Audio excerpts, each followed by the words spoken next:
दुनिया की सबसे मजबूत दोस्ती माने जाने वाली अमेरिका और इजराइल की साझेदारी क्या अब मुश्किल दौर में पहुंच गई है? क्या डोनाल्ड ट्रंप और बेंजामिन नेतन्याहू के बीच तलवार खिंच गई है?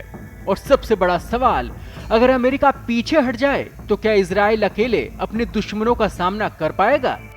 मध्य पूर्व की राजनीति में इन सवालों की चर्चा आज सबसे ज्यादा हो रही है।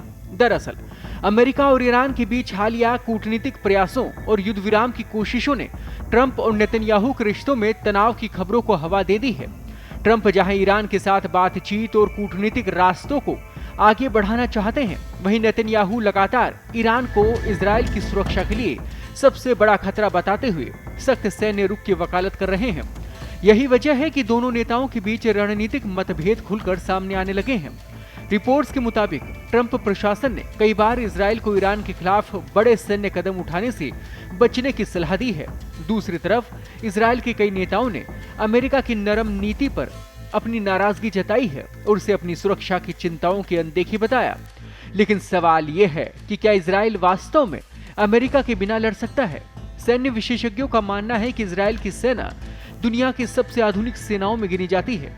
उसके पास अत्याधुनिक मिसाइल डिफेंस सिस्टम, उन्नत वायुसेना, आधुनिक खुफिया नेटवर्क और मजबूत साइबर क्षमताएं हैं। हर साल मिलने वाली अरबों डॉलर की सैन्य सहायता, आधुनिक हथियारों की आपूर्ति और अंतर्राष्ट्रीय मंचों पर राजनीतिक समर्थन इजराइल की ताकत का महत्वपूर्ण हिस्सा रहे हैं। यही वजह है कि भले ही इजराइल सीमित समय तक अकेले सैन्य कार्रवाई कर सकता है, लेकिन लंबी और बहुमोर्चीय लड़ाई में अमेरिका का समर्थन उसके लिए बेहद अहम माना जाता है, खास करके तब जब उसे ईरान, हिजबुल्ला और अन्य क्षेत्रीय चुनौतियों का सामना एक साथ करना पड़े। हालांकि ये कहना भी जल्दबाजी होगी कि ट्रंप और नेतन्याहू की दोस्ती पूरी तरह से टूट गई है।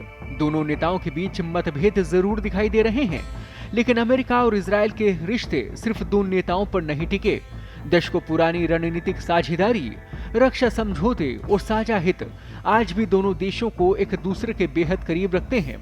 फिलहाल तस्वीर यही है कि दोस्ती बरकरार है, लेकिन रिश्तों में पहले जैसी गर्मजोशी नजर नहीं आ रही। ट्रंप कूटनीति की बात कर रहे हैं तो नेतन्याहू सुरक्षा की, और इसी अंतर ने दुनिया को इस सवाल पूछने पर मजबूर कर दिया है कि क्या अमेरिका और इजराइल के रास्ते अब अलग अलग होने लगे हैं? क्या ये सिर्फ रणनीति का मतभेद है या फिर दुनिया की सबसे चर्चित राजनीतिक दोस्ती में दरार पड़ चुकी है? आने वाले दिनों में इसका जवाब पूरी दुनिया को मिल जाएगा।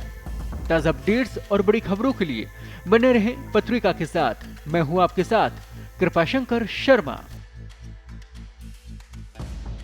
देश दुनिया की ताजा खबरें और वीडियोस के लिए अभी डाउनलोड करें पत्रिका ऐप।